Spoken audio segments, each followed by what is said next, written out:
यदि लाभ पाना चाहते हो अपने घर में, अपने पूर्वजों की, स्वयं अपनी भी मुक्ति करना चाहते हो, तो जिससे कथा करा रहे हो वो ब्राह्मण है कि नहीं, वो जाति से ब्राह्मण होना चाहिए। सिर्फ ब्राह्मण नहीं, यहां तक कह रहे हैं वो ब्राह्मण भी वेद शास्त्र विशुद्धि के पढ़ा लिखा ब्राह्मण हो, वेदों को जानकार हो।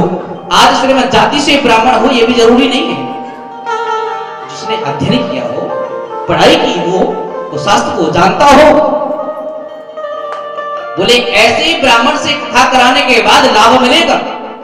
मैं ये नहीं कहूंगा कि आप किसी से भी कथा कराओ आपको लाभ मिले, इसकी कोई गारंटी नहीं है। हाँ, अगर आपको ज्ञान है, विवेक है, तो आप समाज को प्रवचन के माध्यम से बैठ करके कहीं भी सुंदर स्थान पर ज्ञान दे सकते हो। लेकिन भैया सप्ताह विधि से, नियम से कथा सुनाना, इस गद्दी पर बैठना से ब्राह्मण का अधिकार है। शास्त्र कह रहा है, ये मैं नहीं कह रहा। आज के समय में मैं उसका भी बात रखूंगा, इस बात को कि जगह जगह आपने देखा होगा कि आज हमारे इस समाज में, जगह जगह हमारे भारत में बहनों ने कथा करना शुरू कर दी है। माताएं कथा कह रही है, बहनें कथा कह रही हैं। शास्त्र में ये कहीं नहीं लिखा है एक स्त्री को गद्दी पर बैठने का अधिकार हो। मैं वही बात कहूंगा, अगर ज्ञान हो तो आप 1 दिन का 2 दिन का प्रवचन के माध्यम से किसी को ज्ञान दे सकते हो, सुना सकते हो। लेकिन सप्ताह विधि से भागवत सुनाने का अधिकार, आपको गद्दी पर बैठने का अधिकार नहीं है। अगर आपको लाभ चाहना है, आपको कल्याण करना है, अपने पूर्वजों के, अपने पितरों की मुक्ति करना है, तो सप्ताह विधि से किसी ब्राह्मण से कथा सुननी पड़ेगी, तब जाकर के मुक्ति होगी। बोलिए भागवत भगवान की जय। ऐसा सूत जी महाराज सोनकात से कह रहे हैं। और क्या कह रहे हैं? बोले वक्ता को, श्रोता को क्या करना चाहिए? बोले घृतपानम पयापानम। बोले सबसे पहले 7 दिन तक श्रोता और वक्ता को घी पी करके कथा कहनी चाहिए और सुनना चाहिए। लेकिन भैया कलयुग है, हम अगर थोड़ा सा भी घी पान कर लेते हैं तो पचाना बड़ा मुश्किल की बात है, क्योंकि आज का खान पीन ऐसा हो गया है। तब फिर और आगे कहा गया है, बोले घृतपानम पयापानम। बोले घी नहीं पी सकते हो तो बोलो 7 दिन दूध पी करके रहो, गाय का दूध पियो। बोले महाराज गाय का दूध 7 दिन तक पचाना बड़ी मुश्किल की बात है। अगर किसी को 1 लीटर दूध पिला दिया जाए, वो भी निन्ने, तो क्या होगा उसको? तो आज एक कलयुग है, वो शक्ति नहीं रही। हाँ, पहले के लोग ऐसा करते थे, 2-2, 3-3 लीटर दूध पी जाते थे, वो पचा लेते थे उसको। लेकिन भैया आज का ऐसा खान पान हो गया है, कलयुग हो गया है, आज की हर चीज में दवा मिक्स हो गई है। ये शरीर जो है वो पाचन क्रिया ठीक नहीं रही है। तो भैया भागवत में श्लोक आया है, जब घी नहीं पी सकते हो, पयापान में आपको नहीं पच रहा है, नहीं पी सकते हो, तो कहा गया फल आहार। 7 दिन तक वक्ता व श्रोता को फल खा करके कहना चाहिए और सुनना चाहिए। बोले महाराज 15 दिन में एक एकादशी आओ, आती कि नहीं आती? और उसको एकादशी करने के बाद द्वादशी देखना बड़ा मुश्किल हो जाता है। प्रातः जैसी नहाया और नहाने के बाद आवाज शुरू हो जाती है, अरे सुनती हो? बोले क्यों? बोले पता नहीं कल एकादशी की थी, जल्दी बनाओ भोजन। 1 दिन का व्रत करने में इतना परेशानी आ जाती है, तो 7 दिन तक कैसे रहेगा व्यक्ति? तब कहा गया है भोजनम दुबरम मन्ये कथा श्रवण कारकम नोपवासो बरा प्रोक्ता कथा विघ्न करो यदि। सबको छूट दे दी गई। क्या? बोले भोजनम तू बरम मन्ने। मैं यहां कहूंगा, एक बार नहीं, तुमको जितनी बार भोजन करना है उतनी बार करो। वक्ता व श्रोता भोजन करके कथा कह सकते हैं और सुन सकते हैं, ये भागवत में लिखा हुआ है। लेकिन कथा में कोई विघ्न ना हो, क्योंकि भोजन में नशा होता है, और भोजन करके आप आए भर पेट पा करके, और सामने जैसे बैठे वहां निंद्रा ने घेर लिया, नींद में चले गए, तो कथा से भैया वंचित रह जाओगे। और अगर वक्ता भी भोजन ज्यादा करके बैठ जाए तो कथा करने में मन नहीं लगेगा। इसलिए कहा गया कि स्वल्प मतलब हल्का भोजन, चाहे फल ले लो चाहे भोजन ले लो, लेकिन इतना लो जिससे आलस ना आए। भोजनम तो बरम मन्ने कथा श्रवण कार्यक्रम, कथा में कोई विघ्न ना हो, इतना भोजन करके बैठे। बड़ा सुंदर नियम बताया गया।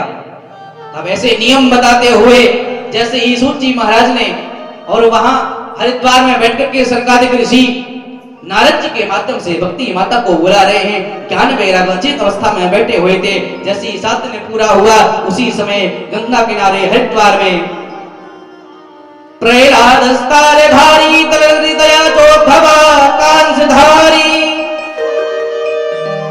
वीणाधारी सुर शिशुर गुरुश्रया राग करता जनोहो इंद्रोवादी मृदंगम जय जय सुकर कीर्तने ते कुमारा यत्रा के भाव वक्ता सरसरजनया व्यास पुत्रो बभूवा। क्या देखा, उसी समय भक्ति माता ताता थैया करते हुई, नृत्य करते हुई उस गंगा किनारे यमुना किनारे आकर के अपने ज्ञान वैराग की मूर्छा को दूर करते हुए, नृत्य करते हुए यमुना किनारे पहुंच जाते हैं। इतना सुंदर आनंद आया, भक्ति हुई और नाता तहकिया करके नाचने लगे। क्या कहते हैं, मैं तो जपो सदा तेरो नाम दयालु दया करो। मैं तो जपो सदा तेरा नाम दयालु दया करो। मैं तो जपो सदा तेरो नाम दयालु दया करो। मैं तो जपो सदा तेरा नाम दयालु दया करो। दयालु दया करो, दयालु कृपा करो। दयालु दया करो, कृपालु कृपा करो। दयालु दया करो, कृपालु कृपा करो। दयालु दया करो, कृपालु कृपा करो। जपो सदा तेरा नाम दयालु दया करो। जपो सदा तेरा नाम दयालु दया करो।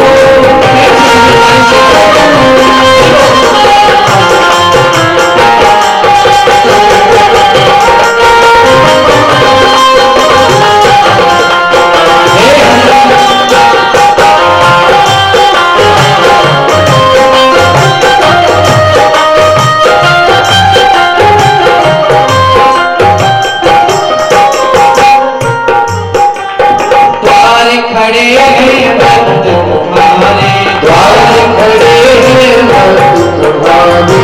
द्वार खड़े हैं भक्त तुम्हारे, द्वार खड़े हैं भक्त तुम्हारे। अपनी दया पे खोलो द्वारे, अपनी दया के खोलो द्वारे। अपनी दया के खोलो द्वारे, अपनी दया के खोलो द्वारे। पूर्ण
दया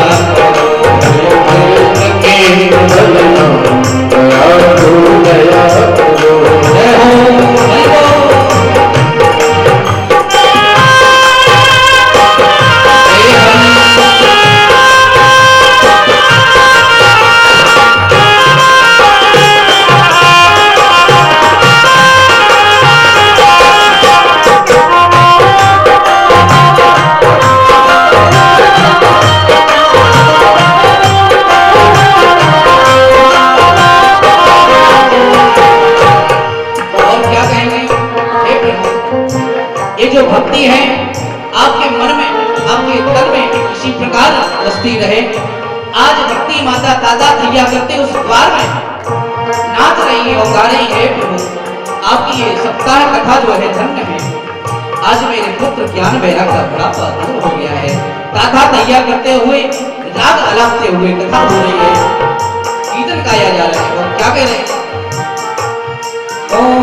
साधु संत की संगत देना, साधु संत की संगत देना, साधु संत की संगत देना, साधु संत की संगत देना, नाम अपने की रंगत देना, नाम अपने की रंगत देना, आस बना लो भज श्याम बना लो दया करो, दास बना लो भज श्याम बना लो दया करो, तो जपो सदा तेरा नाम बना लो दया करो, तो जपो सदा तेरा नाम बना लो दया करो।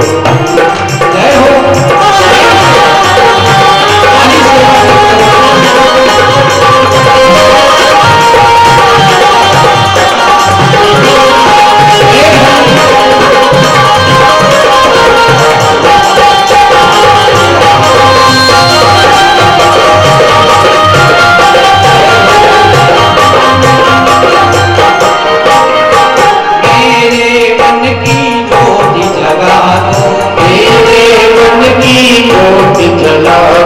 मुझको अपना रूप दिखा दो, मुझको अपना रूप दिखा दो, मुझको अपना रूप दिखा दो, मुझको अपना रूप दिखा दो, पहुँचा दो ब्रज धाम दयालु दया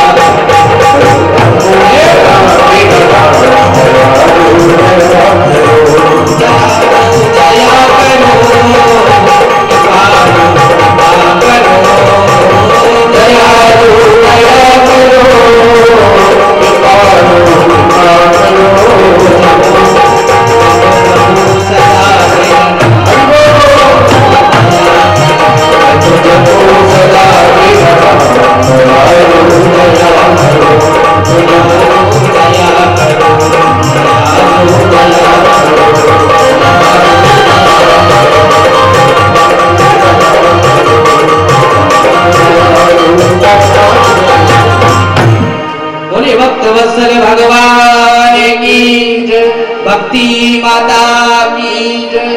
आज भक्ति माता ज्ञान वैराग के साथ ताता तैया करते हुए हरिद्वार में नृत्य करते हुए भागवत को धन्य धन्य कह करके, ये धन्य है भागवत जो ज्ञान वैराग का बुढ़ापा दूर किया है, मूर्छा दूर की है। ये सप्ताह विधि आपको बताई है। अभी तक आप सभी ने ये भागवत के महत्व के 6 अध्याय श्रवण किए हैं। जो महात्मा माने महिमा, भागवत की महिमा को जाना है, क्योंकि भागवत को सुनने से क्या होता है? भागवत को सुनने से एक प्रेत की मुक्ति हो सकती है, क्योंकि कितना भी बड़ा प्रेत हो, कितना भी बड़ा पापी हो, बड़ा से बड़ा पापी भी भागवत को सुनकर के तर सकता है। ये आपको भागवत के महत्व में बताया गया। जो 6 अध्याय पद्म पुराण से लिए गए हैं, 6 अध्याय को आपने श्रवण किया है। अब आइए भागवत के प्रथम स्कंद में प्रवेश करें। मैंने आपको कल बताया था कि भागवत के 12 स्कंद मतलब 12 स्कंद, 335 अध्याय और 18,000 श्लोक। आज प्रथम स्कंद में प्रवेश करते हुए कथा को आगे की ओर बढ़ाते हुए मंगलाचरण कर देंगे। मंगलाचरण करते हुए क्या कह रहे हैं? आपने जितने भी ग्रंथ देखे होंगे, सुने होंगे, उसमें उनके इष्ट की वंदना की गई है। देवी भागवत में सबसे पहले देवी की वंदना की गई, रामचरित्र में राम जी की वंदना की गई, लेकिन एक भागवत ग्रंथ ऐसा है जिसमें किसी देवता को विशेष करके नहीं बुलाया गया। सत्य सत्य की वंदना की गई। सत्य सत्य, वो सत्य है क्या? सत्य स्वरूप परमात्मा ही है। तो आइए मंगलाचरण के माध्यम से आज प्रथम स्कंद के प्रथम श्लोक को श्रवण करते हुए आगे की कथा को श्रवण करेंगे। जन्माद्यस्यतोऽन्वयादितरतस् चार्थेष्वभिज्ञासुरा तेने ब्रह्महृदाय आदिकवये मुह्यन्ति सूरया तेजो वारिमृदां यथा विनिमयो यत्र त्रिसर्गो मृषा धाम्ना स्वेन सदा निरस्तकुहकम् सत्यं परं धीमहि। सत्य सत्य कहकर के वंदना की गई। वो सत्य कौन है? परमात्मा स्वयं नारायण है। मैंने आपको कल बताया था, सच्चिदानंद रूपाय।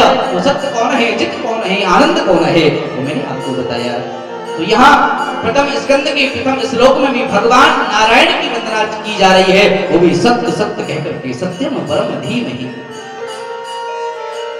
आज जन्माद्यस्यतोऽन्वयादितरतश्चार्थेष्वभिज्ञासुरा, जो स्वयं में सुराट हो, जिसको कभी किसी की आवश्यकता ना पड़ती हो, ऐसा परमात्मा बोल क्या उसी समय कहा गया है, तेने ब्रह्म हृदय आदि कवये मुह्यन्ति यत् सूरया तेजो वारिमृदां यथा विनिमयो यत्तत्ति सर्वो मृषा।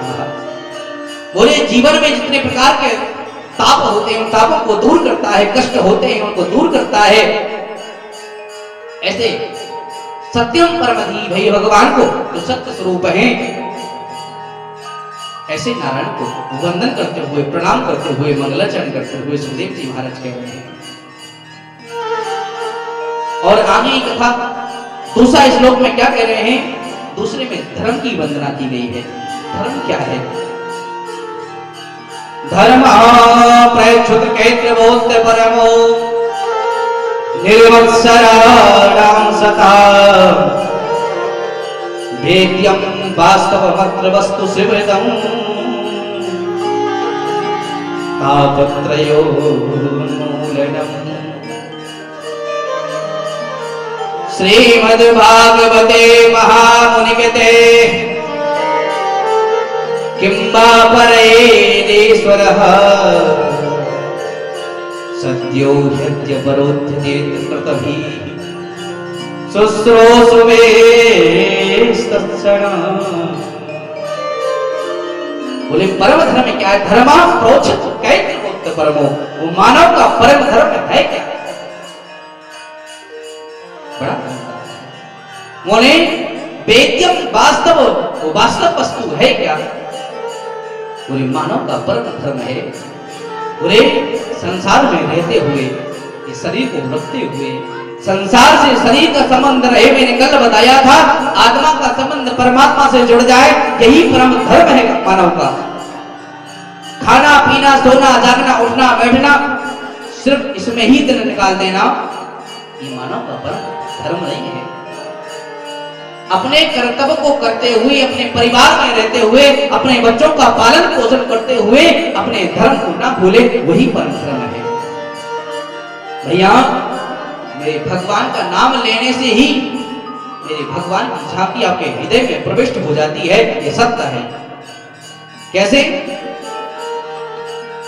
कहते हैं कृतभि शुश्रूषु वित्तक्षणात् हृदय अवरुद्धते। आपने ये प्रयास भी किया होगा, देखा भी होगा, अनुभव भी किया होगा। कैसा? बोले जैसे कि आप घर से तैयार होकर के निकलते हो। बोले कहां?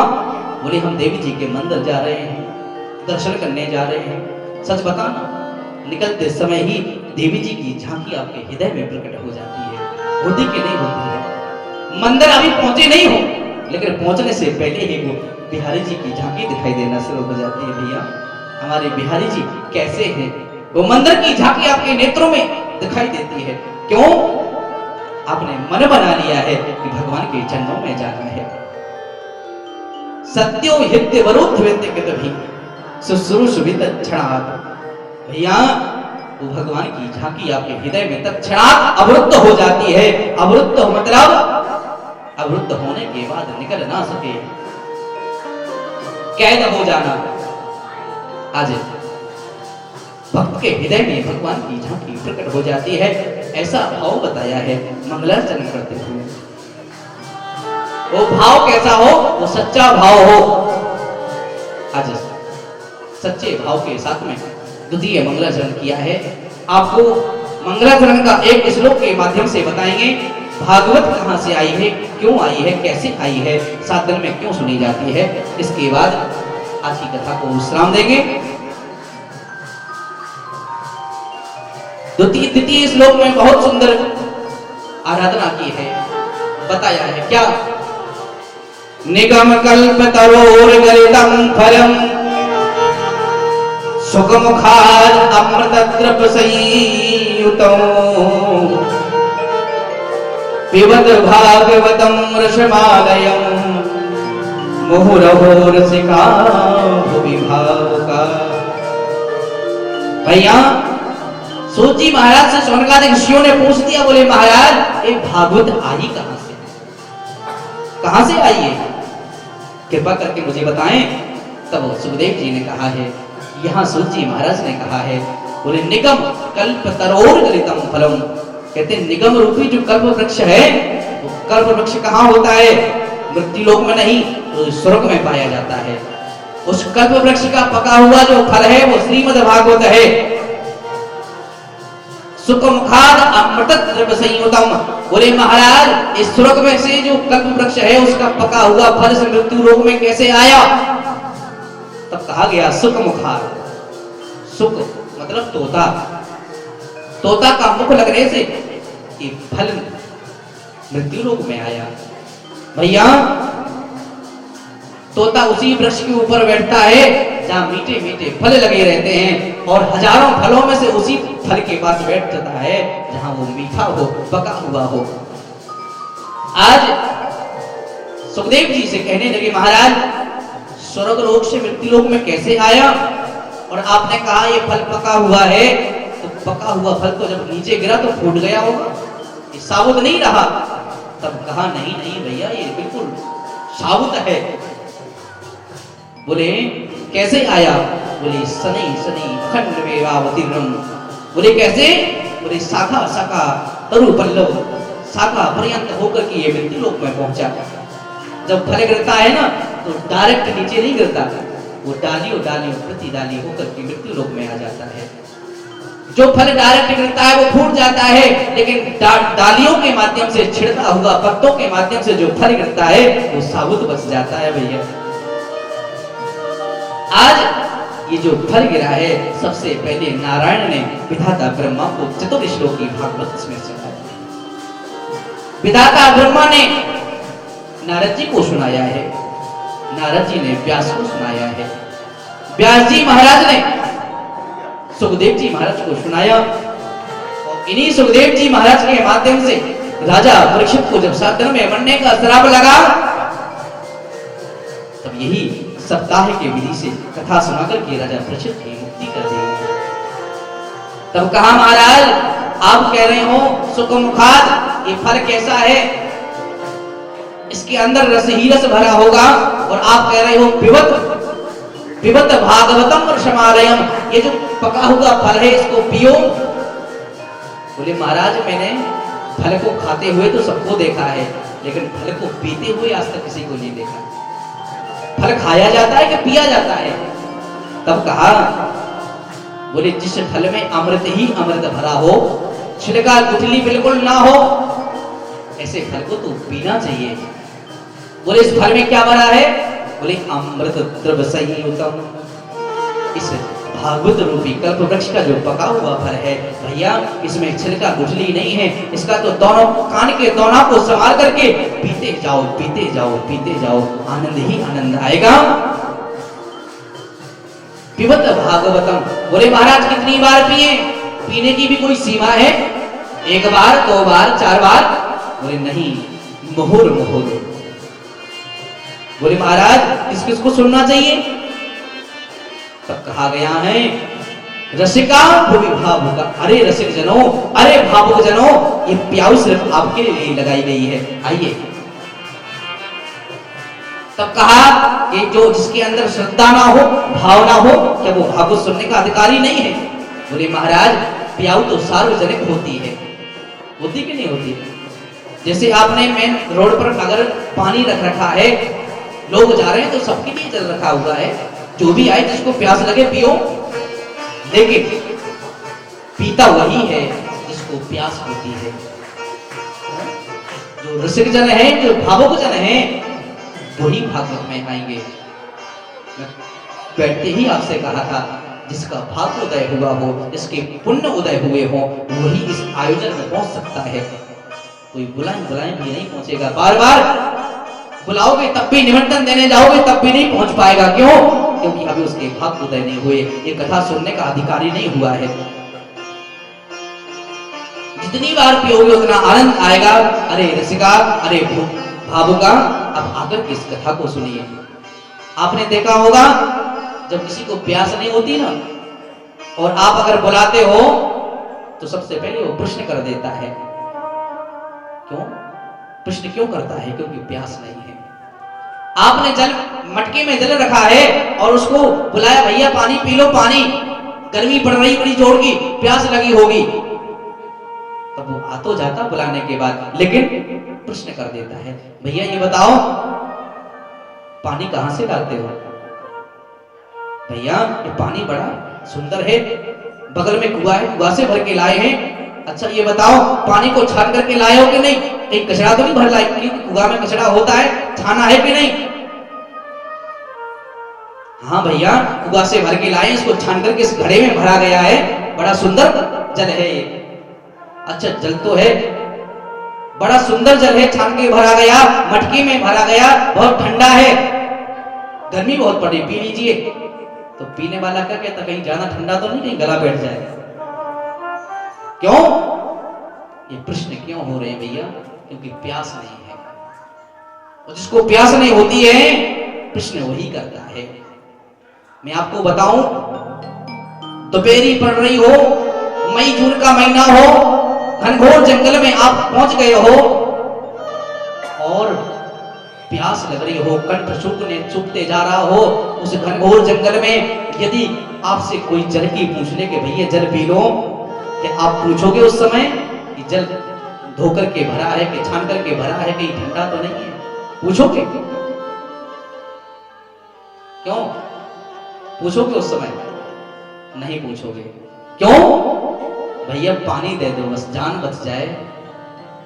उस घनघोर जंगल में दोपहरी का समय हो, कंठ सूखा जा रहा हो, तो भैया ये जो भागवत रूपी जो कल्प वृक्ष है, इसका पान करो, जितनी बार पान करोगे उतना आनंद आएगा। जीवन में जितनी बार सुनने के लिए मिले उतनी बार सुनो। ये जीवन बार बार नहीं मिलेगा, ये जीवन बड़ा अनमोल है, ये व्रत ना गवा दें। कहते हैं जब इस संसार में रहते हुए कोई छोड़ देता है, ऐसा सुंदर आयोजन, सुंदर कथा सुनने से वंचित रह जाता है। कहा गया तैरना चाहो तो पानी में आओ, किनारों पर क्या रखा है? तैरना चाहो तो पानी में आओ, किनारों पर क्या रखा है? और जीवन को धन्य करना चाहते हो, आनंद लेना चाहते हो, तो भगवान की कथा में आओ। इस संसार में क्या रखा है? इस संसार का कार्य तो चलता रहेगा, खाना पीना उठना बैठना कारोबार सब चलता रहेगा, लेकिन हरि कथा नहीं मिलेगी भैया। ये जो 7 दिन है ये आपको नहीं मिलेंगे, कब निकल गए मालूम नहीं पड़ेगा। आज द्वितीय दिवस विराम की ओर है, ऐसे सोचते सोचते निकल जाता है वो समय। आज नहीं, कल नहीं, परसों नहीं, नरसों जाएंगे, कथा तब तक पूरी हो जाती है, लोग वंचित रह जाते हैं, कथा पूरी नहीं हो, नहीं सुन पाते हैं। भैया वही पहुंच जाता है, वही पहुंच पाता है कथा में जिनके ऊपर हरि कृपा होती है, जिनका भाग्योदय होता है। मैं बार बार वही आपसे कहना चाहूंगा, ये जो भागवती गंगा आपके नगर में, आपके ग्राम में प्रभावित हो रही है, इस गंगा में गोता लगाएं और गोता ही नहीं लगाएं, इसे भागवती गंगा में डुबकी लगा दे, डूब जाए, तभी भव से पार हो सकते हो। इस प्रकार आज सुखदेव जी महाराज ने भागवत के प्रथम स्कंद में मंगलाचरण करते हुए सूत जी महाराज शौनकादिक ऋषियों से कह रहे हैं भागवत कैसे आई है, इस धरातल पर कैसे आई है और सुनने का अधिकारी कौन है, कितनी बार सुनना चाहिए। जब राजा परीक्षित को मरने का श्राप लगा, क्योंकि संत का श्राप था 7 दिन में मरने का, कि तुम 7 दिन में तुम्हारी मृत्यु हो जाएगी, तब सुखदेव जी महाराज ने आकर के सप्ताह विधि से ये कथा कही है। श्रीमद् भागवतान मुक्ति सप्ताहम वाचनम कुरुहु। सप्ताह विधि से कथा सबसे पहले राजा परीक्षित के माध्यम से प्रारंभ हुई, क्योंकि भैया 7 दिन में व्यक्ति का जन्म होता है, 7 दिन में ही मरना होता है। जिसके 7 दिन सुधर गए, सिर्फ परीक्षित के लिए नहीं, हर व्यक्ति को बताना चाहता हूं कि संसार में 7 दिन हर किसी के पास है। जो मृत्यु के शेष दिन जो हैं वो 7 दिन ही हैं। 7 दिन में कथा को श्रवण करना चाहिए, क्योंकि व्यक्ति आता भी 7 दिन में है और जाता भी 7 दिन में है। इसलिए राजा परीक्षित को यह 7 दिन की कथा श्रवण कराई गई। आज सुखदेव जी महाराज मंगलाचरण करते हुए, सप्ताह की विधि बताते हुए बड़े आनंद के साथ कहते हैं, बोले महाराज ये सुखदेव जी कौन हैं और व्यास जी महाराज कौन हैं? तब कहा गया व्यास जी महाराज पाराशर नंदन, इन्हीं व्यास जी महाराज के परम लाडले पुत्र सुखदेव जी महाराज हुए। व्यास जी महाराज ने 17 पुराणों की रचना की थी, लेकिन 17 पुराण रचने के बाद भी मन की शांति नहीं मिटी, मन को चैन नहीं आया। बार बार समाधि लगाते हैं, समाधि लगाते समय एक ही बात ध्यान में आती है, बोले इस कलयुग जब आएगा मनुष्य क्या करेगा, खाता पीता उठता बैठता, बोले इसका कल्याण कैसे होगा? मन बड़ा खिन्न था। उसी समय नारद जी महाराज ने बताया, बोले महाराज आप श्रीमद् भागवत की रचना करो, जो इस भागवत को सुनेगा, कलिकाल में श्रवण करेगा, मनन करेगा, चिंतन करेगा, उसका कल्याण अवश्य हो जाएगा। तब 18वें रूप में भागवत की रचना करी है। भागवत की रचना करने के बाद 4 चतुर्श्लोकी भागवत नारद जी ने व्यास जी को बताई है। व्यास जी को बताया, बोले नारायण ने विधाता ब्रह्मा को दी थी, मेरे विधाता ने मुझे नारद जी को प्रदान की है चतुर्श्लोकी भागवत, और यही मैं आपको बताने जा रहा हूं। उन्हीं व्यास जी महाराज ने इस चतुर्श्लोकी भागवत को व्याख्या करके 18,000 श्लोक बना दिए। 18,000 श्लोक की रचना तो कर दी, लेकिन इसे सुनने का अधिकारी कौन हो, सबसे प्रथम कौन सुने इसे? तब आकाशवाणी हुई, कहा गया भैया ये और कोई नहीं, आपका ही पुत्र है जो इसको सुन सकता है, सबसे पहले अधिकारी है। इसे सुनने का अधिकारी कौन?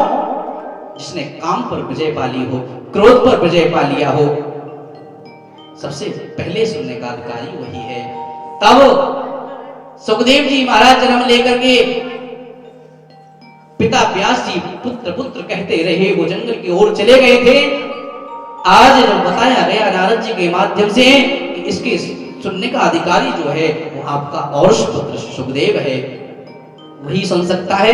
तब उसी समय अपने शिष्यों को व्यास जी महाराज ने भेजा है, जाओ जंगल में जाकर के मेरे पुत्र को बुला करके लाओ। आज सुंदर सुंदर श्लोकों को माध्यम से बताया गया। जिस जंगल में सुखदेव जी महाराज बैठे हुए थे और उन श्लोकों का गायन किया गया। कितने सुंदर श्लोक गाए। क्या कहा? वर्हा पीडम नटवर बपहु कर्णयो कर्णिकारम बिभ्रतवासा कनक कपिशं वैजयंती चमारा। सुखदेव जी महाराज के कानों में वो सुंदर श्लोक का गायन किया गया। बोले क्या? बोले भगवान की उस छवि को निहारो। बरहा पीडम नटवर बपहु, वो कैसे हैं भगवान? बोले मोर पंख धारण किए हुए हो, वैजयंती माला धारण किए हुए हो। आहा, सुखदेव जी महाराज ने जब ऐसा सुंदर भगवान का रूप को देखा, समाधि में बैठे थे, नेत्र खुल गए। सुखदेव जी महाराज सोचने लगे कि भगवान सुंदर हैं, लेकिन शरीर से सुंदर होने के साथ साथ मन से भी सुंदर हैं, मैं कैसे विश्वास करूं? उसी समय पुनः समाधि लगा करके बैठ जाते हैं। अब तो उनकी समाधि कैसे खुले? दौड़े दौड़े आए व्यास जी के महाराज, मैंने श्लोक को गाया था, लेकिन व्यास उस समय सुखदेव जी जगे, लेकिन जगने के बाद फिर पुनः समाधि में बैठ गए। बोले क्यों? बोले अभी तो भगवान की हमने छवि का वर्णन किया है, भगवान कितने सुंदर हैं। बरहा पीडम नटवर बपहु, भगवान कितने सुंदर है। मोर पंख धारण किए हो, मुरली धारण किए हो, काली कामल धारण किया हुआ हो, वैजयंती माला पहनी हो, कितने सुंदर हैं। लेकिन सुंदर के साथ साथ व्यक्ति सुंदर है, लेकिन मन से सुंदर है कि नहीं, ये कैसे मालूम पड़े? सिर्फ सौंदर्य का नीचे जाना ही सब कुछ भैया अच्छी बात नहीं है। आज के व्यक्ति जो हैं अपने पुत्र का विवाह करना चाहते हैं, कन्या को सुंदर देखकर के विवाह कर देते हैं, लेकिन सुंदरता पर मत नीचे जाना। उसके गुण सुंदर हैं कि नहीं, उसके चरित्र सुंदर है कि नहीं, कुल खानदान सुंदर है कि नहीं, ये देखना बहुत जरूरी है। आज सुखदेव जी महाराज भगवान का जो गुणागान करते हैं, श्रवण करते हैं, कहते भगवान सुंदर तो हैं, मोर पंख धारण किया हुआ है। आहा, देखने में आनंद आ रहा है, छवि निहारने में आनंद आ रहा है, लेकिन मन के सच्चे हैं, मन इनका अच्छा है कि नहीं, ये कैसे मालूम पड़ेगा? तब व्यास जी ने अपने शिष्यों से कहा, जाओ इस दूसरे श्लोक को सुनाना, जंगल में जाओ जहां सुखदेव बैठे हुए हों, वहां जाकर के दूसरा श्लोक गाया है। अब दूसरा श्लोक कौन सा? बोले भगवान सुंदर के साथ साथ में मन के भी अच्छे हैं। बोले क्या? अहो वकीयम स्तनकालकूटम जिघासया पायेदा प्रसादभी लेभे गतिं धातृजितां ततोन्यं कंबादयालुं शरणं विजेमा। बोले भगवान सुंदर हैं, लेकिन सुंदर साथ साथ में भगवान मन के भी सच्चे हैं। क्या? बोले अहो बकीयम स्तनकालकूटम, वो बकी, वो पूतना, बोले भगवान को मारने के लिए आई थी, अपने स्तनों में जहर लगाकर के मारने के लिए आई। लेकिन भैया भगवान ने पूतना को भी कौन सी गति दी? मातृ गति। जो यशोदा मैया को गति देना चाहते थे, वो सबसे पहले पूतना को गति दे दी। क्यों? भगवान भाव देखते हैं, भाव कैसा है तुम्हारा, ये काम क्या कर रही है। पूतना ने काम कौन सा किया था? बोले माँ का काम किया था। माँ क्या करती है? अपने बच्चे को दूध पिलाती है। आज पूतना ने भी वही काम किया था। भगवान कृष्ण को स्तनपान कराने लगी थी। भगवान को याद आ गया, माँ ये मुझे मारने के लिए तो आई है, जहर लगा करके आई है, लेकिन काम क्या कर रही है, इस पर देखो, इसका भाव क्या है। भगवान सिर्फ अपने भक्त का भाव देखते हैं। परम सुंदर साथ साथ में भगवान कल्याण भी करने वाले होते हैं।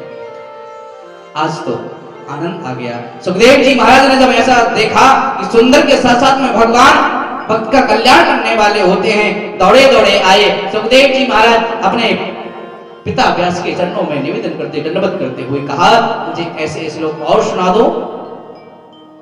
तब कहा, पुत्र सुखदेव ऐसे श्लोक एक नहीं, दो नहीं, चार नहीं, मेरे पास 18,000 श्लोक हैं जो मैं आपको सुनाऊंगा। सुखदेव जी महाराज को व्यास जी महाराज ने 18,000 श्लोक सुनाए हैं।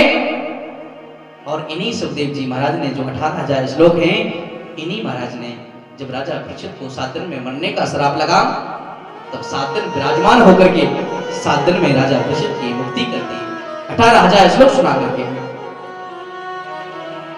तो भैया ये 18,000 श्लोक जिस प्रकार से सप्ताह विधि से आप सभी को श्रवण करने को मिल रहे हैं, ये बार बार अवसर नहीं मिलता है। मैं आपसे फिर बार बार कहूंगा, कथा हर जगह सुनने को मिल जाएगी, लेकिन कैसी मिलेगी, कहां मिलेगी, कैसे, ये परम दुर्लभ बात है। तो आप सभी भक्तों से बार बार कहूंगा, ये 7 दिन की कथा है, आज द्वितीय दिवस की कथा है। मंगलाचरण के माध्यम से, सप्ताह विधि के माध्यम से आपको अपनी वाक पुष्पांजलि करते हुए ठाकुर जी के चरणों में। अब इन्हीं सुखदेव जी महाराज ने राजा परीक्षित को 7 दिन में कथा कैसे सुनाई, क्यों सुनाई, राजा परीक्षित को मरने में श्राप क्यों लगा, राजा परीक्षित ने ऐसा क्या कर दिया था जिस वजह से संत ने 7 दिन का मरने का श्राप दे दिया, क्यों? तो इस क्यों का जवाब आपको कल कथा में दिया जाएगा। सभी भक्तों, श्रोतागणों से, भक्तों से निवेदन है, कथा में जरूर पधारें, इस कथा से वंचित ना रहें। भाग्य उदय ने बहुजन विस्मृत देना, आपका इस संसार का काम तो चलता रहेगा, लेकिन कथा श्रवण करने को नहीं मिलेगी। अगर 7 दिन में एक शब्द भी आपके जीवन में उतर जाए, आपका जीवन सुधर जाएगा। गलत मार्ग की ओर जाने वाला व्यक्ति भी सही मार्ग पर चला जाता है। सही मार्ग दिखाने वाला हो, बताने वाला हो। आज राजा परीक्षित को कथा सुखदेव जी के माध्यम से कैसे सुनने को मिलेगी, गंगा किनारे बैठ करके कल द्वितीय दिवस से प्रारंभ करेंगे। तो आइए 2 मिनट भगवान का नाम संकीर्तन करते हुए, अपने मन को भगवान के चरणों में लगाते हुए। हो मुझे ऐसी लगन तू लगा दे,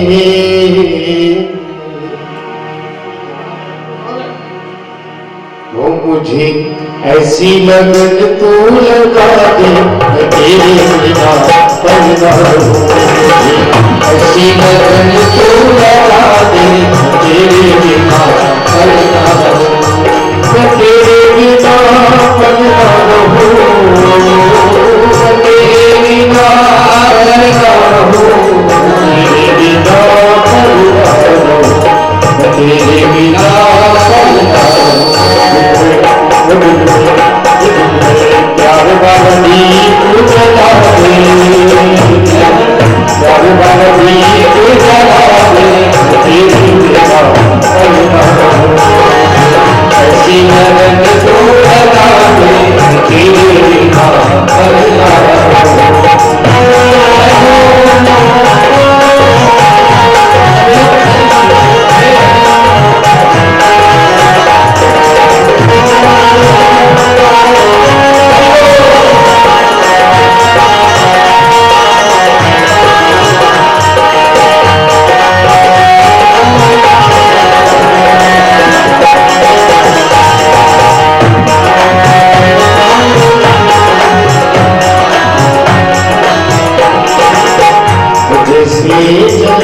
मछली फलना चाहिए,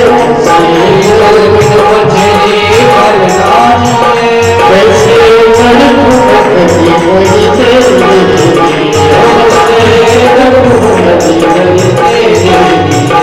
जैसे जल बिन मछली फलना चाहिए, जल बिन मछली फलना चाहिए, वैसे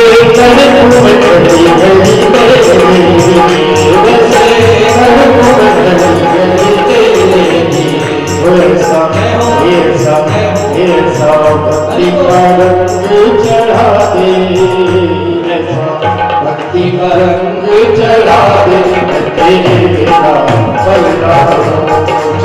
ऐसी लगन तू लगा दे, तेरे बिना पल ना रहूं। जय हो।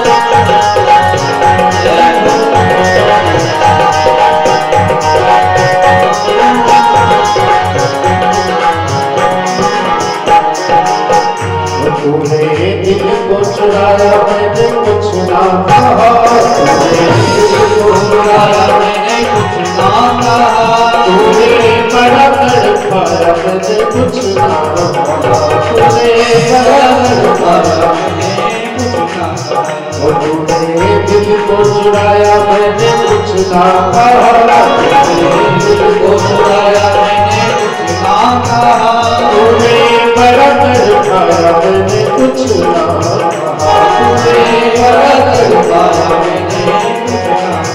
ओ मजा हे मजा ओ मजा इश्क वाला मुझको दिखा दे, मजा इश्क वाला मुझको दिखा दे, तेरे बिना पलना मुझे ऐसी गजब तो लगा दे, तेरे बिना पलना